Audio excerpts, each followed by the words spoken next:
Rumors of his return have been trickling out. Steve Kerr says he's put together a few really good workouts in a row. He's expected to do some scrimmaging with members of Golden State staff today, 3-on-3 stuff. Here's Brian Windhorst with the latest on this. The uncertainty going into Friday is crazy because we're really not going to know how Durant's going to be until after he goes through that practice tomorrow. And by the way, the Warriors are not going to practice. So they're going to have to rally up like their guys at the end of their bench, their two-way guys, their G League guys, some coaches to create a practice environment for him. So he's not even really going up against a real practice. So then you got to see how he bounces back from that. Then you got to see how Klay's hamstring is. Can he run around? Can he run the 3 miles he normally does on Friday? Okay, so here's this tweet from ESPN senior NBA writer Mark Spears. When asked about playing in Game 4, injured Warriors forward Kevin Durant told the Undefeated, "I will know more in the morning." Of course, that happened last night. How close, RJ, does it sound to you like Kevin Durant's ready to return? Well, we know as much as everybody else does, right? And I think you just look at the injury from a standpoint of he's been off now for a month. Right? Even if this was in the regular season, this would be the time. If it's 4 to 6 weeks, this might be the time that he would ramp up some stuff, and you hope that there's no setback. The problem is you're not going to get to that 5th and 6th week because, you know, the NBA Finals are right here. So he's got to make a decision of like where he feels comfortable. And this is, I can't tell people enough, this is a Kevin Durant decision. The Klay Thompson thing was a Golden State Warrior decision because they were like, what do we want to do? The Kevin Durant coming back after a month off is his decision, paired with the Warriors. If he comes out and says, I'm ready to go, he'll be playing. If he says, I still need more time, he's not. Can we just stop this whole scenario about he has to get a practice in first against G League players who aren't really going to guard him anyway? It doesn't matter if he practices just for a day. You're dropping him into the NBA Finals. Yes. And RJ, you notice you played in games. I've watched a lot of games.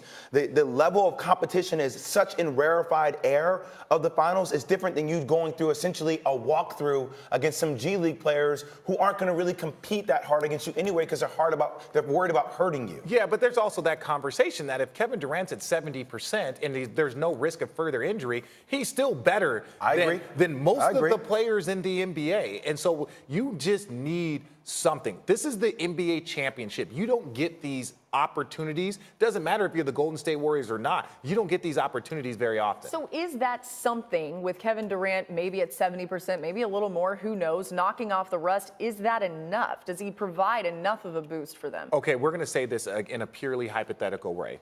If he were to play Game 4, he would most likely be on a minute restriction. Yep. So everybody, let's stop saying that. And what would that be? Like, the minute restriction might be 25 minutes, right? And you would give him 10, 12 in the first half. You would try and save some for the second half, and then ultimately in the last 3 minutes of the game, you would try and bring him back. So you would play him 25 minutes. So it's not like he's going to get dropped off and play 38 minutes and be Kevin Durant. So even those expectations should be different. But if I were him, and I'm not, you would want to get a little bit of a buffer game. That's what I'm saying. If they were to lose Game 4 and he were to only play 15 minutes, that's fine, right? Because now he gets to go into Game 5 thinking, okay, maybe I can play 25, 30 minutes, and we're actually at full strength. And he's got more time at that point. I think we need to point out once again, Game 4 is on Friday, so that's coming up quite soon, and then he would have a little more time before Game 5. But my thing is you also have to work out the kinks of your strategy, though, because if you know, that one game allows him to figure out, okay, like, does Golden State revert back to being the ISO team that they were before Kevin Durant got hurt?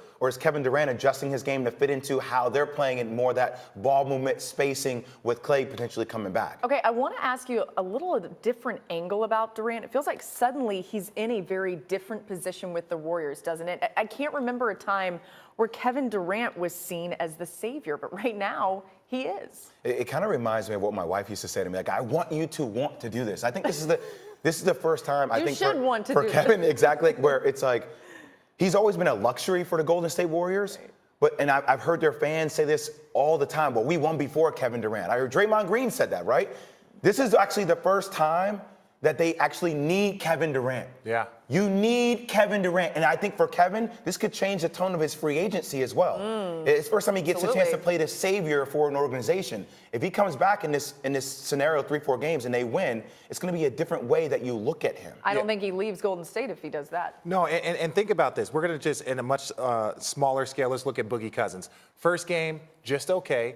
Played a couple of minutes, no big deal. Second game, had an impact, Yep. right? That first game is just to drop you off. Now there's probably some fatigue factor coming in. You know, he hadn't played much basketball, so in game 3 he wasn't a factor, and that's not. I truly believe that's not his fault. But ultimately, you saw the difference between one little game and just getting some minutes, and all of a sudden he was a big impact there in the second game. So yeah.